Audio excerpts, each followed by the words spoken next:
Go to your kitchen, grab your favorite chocolate bar, your cereal, your crisps. Have a proper look at it, because that product is not the same as the one you bought a year ago. It's smaller, fewer sheets on the toilet roll, fewer crisps in the bag, less chocolate in the bar, and you never noticed. The price hasn't moved, £2.49, same as always, but you're now getting 15, 20, sometimes 30% less of the actual thing. And this isn't one brand cutting corners. It's happening to roughly 1 in every 3 products in your supermarket. Cereal boxes are shallower. Chocolate bars have bigger gaps between the squares. Your shampoo bottle is the same shape but holds less. It's got a name. It's called shrinkflation. And today I'll show you how it works, why you keep falling for it, and the genuinely strange reason companies would rather shrink your food than just charge you more for it. Shrinkflation. Shrink plus inflation. The product shrinks, the price stays put, and you quietly pay more for less. And the numbers are bigger than you'd think. In the US, the Government Accountability Office, about as dry and official as it sounds, tracked around 100 common grocery products. 1 in 3 had shrunk since the pandemic. 1 in 3. Toilet paper was one of the worst. Same pack on the shelf, fewer sheets per roll. Same price. A standard bag of chocolate, the kind you grab at the till, shrank by nearly 20%. Not 2, 20. Family cereal boxes dropped an ounce. Same box height, same price, same spot on the shelf. You just get less breakfast. Share bags of crisps, down half an ounce. The bag looks identical, puffs up the same, there's just less inside. Coffee pods that came in boxes of 12 now come in 10. Same box, 2 fewer mornings. On their own, these are tiny. A gram here, a sheet there, you don't register it.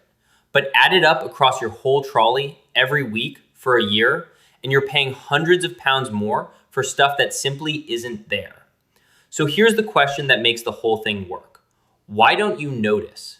You're not daft. You handle money every day. You know what things cost. So how does a company shave 15% off a product and get away with it for years? It comes down to one thing your brain does in a supermarket aisle. It checks the price. That's basically it. £2.49? Fine, into the trolley. Your brain treats the price as the signal and everything else as noise. The weight, the volume, the number of sheets. It's not checking those, it's busy. And manufacturers have known this for decades. There's a stack of research showing people are far more sensitive to a price going up than to a quantity coming down. Raise the price 10% and people notice. They get annoyed. They switch brands. Shrink the product 10% and keep the price? Nothing. Nobody says a word. Think about the last time you compared the price per gram on 2 boxes of cereal. You didn't. Almost nobody does. And the whole thing runs on that. But they don't just hope you won't notice. They design the packaging so you can't. Once you know the moves, you start seeing them everywhere. First one, the dimple. Look at the bottom of your peanut butter jar. See that indent, that curve up into the glass? Years ago, that jar had a flat bottom and held more. Now there's a crater in the base. Same height from the front, same label, same price. The missing peanut butter is where the dimple is. Second, deeper grooves. Look at the gaps between the squares on a chocolate bar. They've widened. The bar is the same length, the wrapper is identical, there's just more air between the chunks. Air is free, chocolate isn't. Third, the thinner box. Cereal's the big one here. The box stays the same height and width facing you on the shelf, but from the side, it's slimmer. The brand knows you only look at the front, so the front doesn't change and the side quietly gets narrower. Fourth, the air. That satisfying puff when you open a bag of crisps, that's nitrogen. The bag's deliberately oversized and pumped with gas so it feels full and looks generous, while the amount of actual crisp keeps dropping. You're paying for atmosphere. And none of the 4 announces itself. You don't open your cereal and think, hang on, this box is 12 millimeters shallower than last time. You just pour it and get on with your day. So why shrink the product at all? If costs are going up, why not just raise the price honestly and be done with it? And the answer isn't because they're evil. It's more interesting than that. It's because it works. Picture you run a chocolate company. Cocoa's up 20% this year. You've got 2 options. Option A, raise the bar from 249 to 299. Option B, shrink it from 200 grams to 170 and keep the price. Pick A, the honest one, and here's what happens. Your regular customer picks it up, sees $2.99, and feels a little stab of betrayal. They stop. They think. Maybe they put it back. Maybe they try the cheaper one next to it. You've broken the automatic purchase your whole business depends on. Pick B, and the customer picks up the bar, sees the same price as always, and it's in the trolley before they've thought about it. No pause. They don't check the weight because they've never checked the weight. You've passed your cost increase straight to them and they didn't feel it. So it's not really about being sneaky. It's about friction. A price rise creates a moment where the customer might reconsider. A shrink creates none. And once one company does it, the rest have to follow.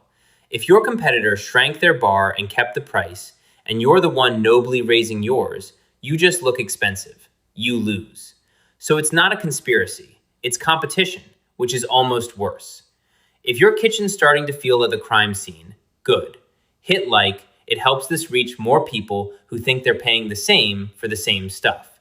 And subscribe, because every week I take something ordinary and show you the machine hiding inside it. So what do you actually do about it? First, become a price per gram person. I know how that sounds, but that tiny number on the shelf label, the one that says 23 pence per 100 grams next to the big price, that's the honest number. Ignore the big one. Compare the small one. Second, the own brand stuff often hasn't shrunk yet. Big brands can get away with it because they've got decades of habit behind them. The supermarket's own label is still fighting for your attention, so it has to compete on actual value. Often, it's made in the same factory anyway. Worth a try. Third, if the packaging's changed, check the weight. A new look or improved recipe is very often a shrink in disguise. New packaging costs money, and that money came from somewhere. And the big one, just knowing this exists changes how you shop. The supermarket's built to make you buy without thinking. The fix is thinking, even a little. Pick up the box, flip it over, check the grams. Not for everything, just the stuff you buy every week. The strange thing about shrinkflation is how legal and how quiet it all is. It runs entirely on the assumption that you'll never check. It's been happening for years, to things you buy every week, and most people only find out it has a name when someone points it out. So here's my question. What's the one product in your kitchen you're pretty sure has shrunk since you started buying it? Go and check. Then tell me in the comments. Best spot wins my respect and a slightly smaller chocolate bar. See you in the next one.